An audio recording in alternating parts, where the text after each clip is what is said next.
نتحول إلى هذه الكلمة لعبد الفتاح البرهان رئيس مجلس السيادة السوداني. لن نغفر ولن نساوم ولن نفاوض ولن ننقص عن عهدنا مع الشهداء.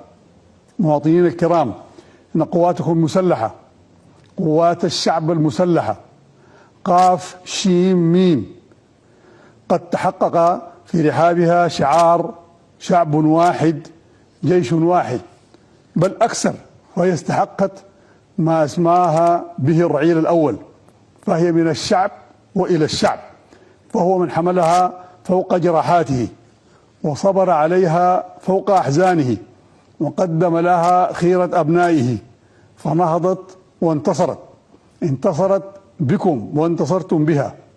الشكر لك شعبي الكريم، الشكر لأبناء السودان أينما كانوا، فأنتم الزاد وأنتم الوقود وأنتم أصحاب النصر وأهل الفضل والشكر، والشكر من قبل ومن بعد لله رب العالمين.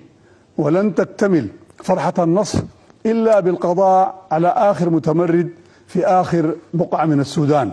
شعب السودان الأبي إن طريق السلام وإنهاء الحرب ما زال مشرعا، فمعاناة أهلنا في مناطق سيطرة الميليشيا الإرهابية وحصارهم وتدميرهم وقتلهم لهم خاصة في الفاشر، وضرورة إشاعة السلام والطمأنينة في ربيع الوطن، كل ذلك ممكن وطريقه واضح، وهو أن تضع هذه الميليشيا السلاح أو على الباغي تدور الدوائر.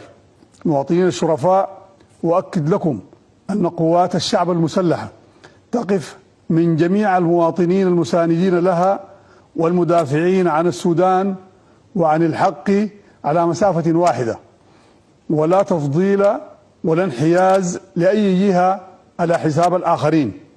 فحرب الكرامة ميزت الخبيث من الطيب والوطني من المأجور، وهنا وجب تقديم التحية والتجلة والشكر للمجموعات التي ساندت وقاتلت مع القوات النظامية بمختلف كياناتهم ومناطقهم، وخص هنا المقاتلين في شمال دارفور وكردفان على صبرهم وتحملهم الحصار، فإننا قادمون، وكذلك المقاتلين من بقية مناطق السودان ومن قبلهم شعبنا المعلم الصابر الصامد، وأن طريق النصر واضح المعالم، وخيار الشعب لن يوقفه إلا تطهير كامل السودان من ميليشيا الدجل الإرهابية.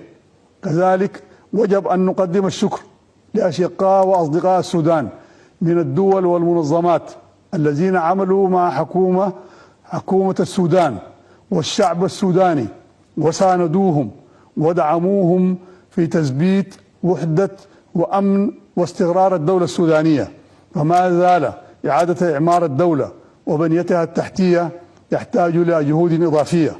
أكرر شكر وتقدير شعب السودان لكم أشقاء وأصدقاء بلادي. مواطنين الأعزاء، أجدد عهد القوات المسلحة مع الشعب أن لا تراجع عن هزيمة وسحق ميليشيا الدجل الإرهابية. رغم ذلك نقول أن أبواب الوطن مفتوحة لكل من يحكم عقله ويسوب إلى الحق من الذين يحملون السلاح، فالعفو عن الحق العام ومعالجة الأمر العسكري ما زال ممكنا ومتاحا.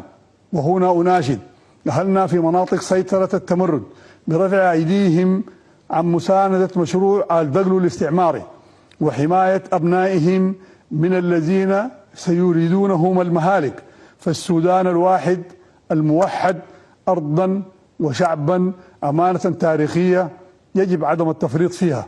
ختاما أجدد التهنئة لكم شعب بلادي بعيد الفطر المبارك، وأسأل الله أن يتقبل صيامكم وقيامكم ومجاهداتكم، وأن يعود علينا العيد وبلادنا في أفضل حال، موحدة آمنة مطمئنة خالية من التمرد والاقتتال. الله أكبر، الله أكبر، نصر من الله وفتح قريب. السلام عليكم ورحمة الله وبركاته.